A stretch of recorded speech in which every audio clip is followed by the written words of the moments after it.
Hi, lovely, and welcome to today's video. I'm here to tell you today all about subconscious blocks that you might be having to speaking your truth. So our subconscious mind is really fascinating. It's literally where all of our beliefs, habits, and patterns are stored. And if you want to get to any unconscious patterning beliefs or habits that you have to go right into the subconscious mind because that's where it all lies. And you're in the right place today if you want to learn 3 reasons why you might be subconsciously blocking yourself from speaking your truth. I'm Susie Connerly, and let's dive right in. So the first reason that you might unconsciously be blocking yourself from speaking your truth is that you don't want to cause conflict with another person or in your wider community. So children learn very early. Most of us learn that conflict can feel unhealthy or unsafe or dangerous in some way, or maybe even the people who raised us didn't even know how to be in conflict with one another. So maybe they avoided talking about things that were uncomfortable, or every time they did, it was a big fight and there was a lot of anger. And it feels really unsafe for children to be around those kind of explosive environments because they're very sensitive. Children are really sensitive to conflict. And we learn that if we say something that the other person might not like, there might be a big fight.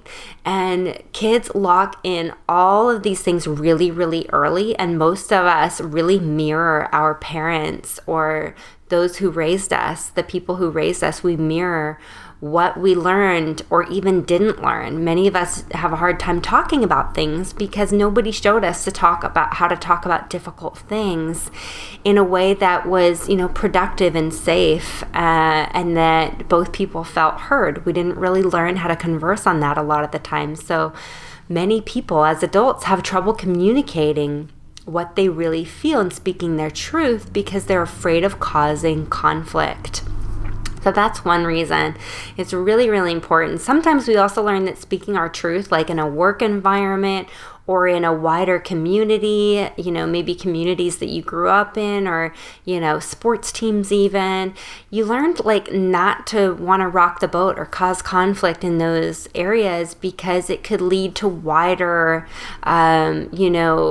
effects of what you said. It could lead to a ripple effect or other people being affected in a negative way.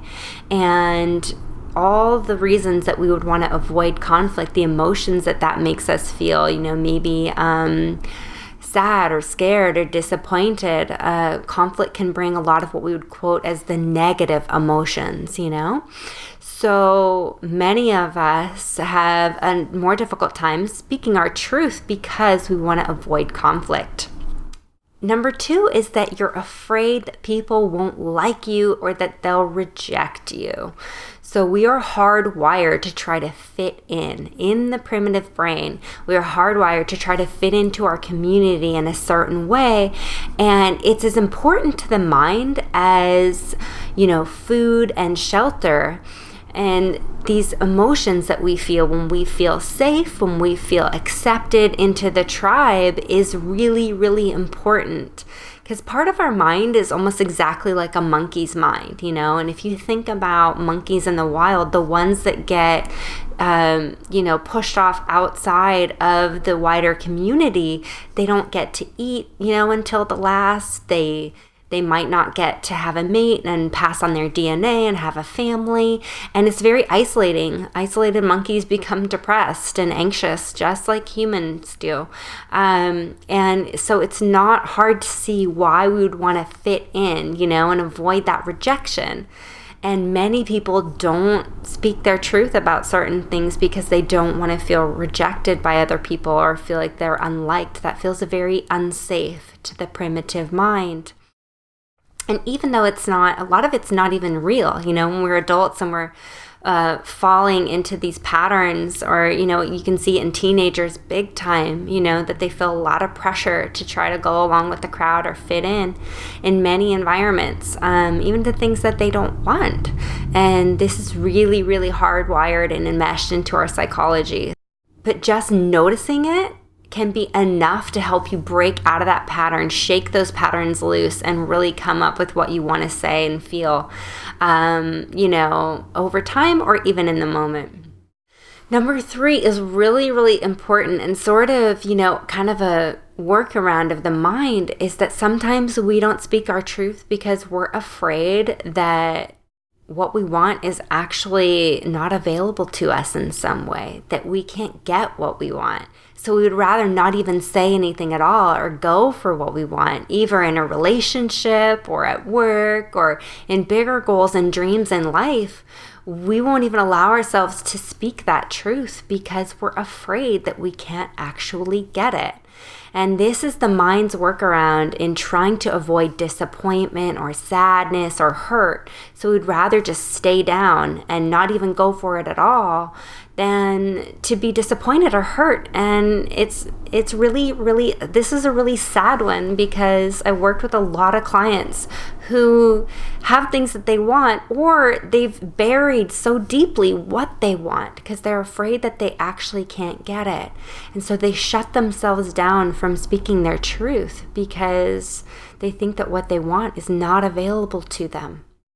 And this is it's the mind's way of avoiding, causing potential problems or pain, but it really doesn't pay off, right? Because, right now we're only living this one life in this one body. Is it really worth it to not speak your truth, to shut yourself down just to avoid some temporary emotional discomfort? I don't think so. I would really, really ask yourself right now, in what way are you shutting yourself down from speaking your truth? In what way are you not, living the life that you were meant to live? In what way are you participating in relationships or conversations that actually don't work for you? So spend some time really thinking about this one. I hope that just by noticing these patterns, you're able to break out of some of this mental limitation that you've put on yourself from living the life that you truly deserve, because you truly deserve happiness. You deserve to go for what you want here on this earth. You deserve to go for the relationships that you want with the type of people that you want in the way that you want. If you have any questions or comments or shares for me, please leave them in the comments below this video. I'd love to hear from you. And until next time, I'm sending you so much love and tons of fist bumps. You got this.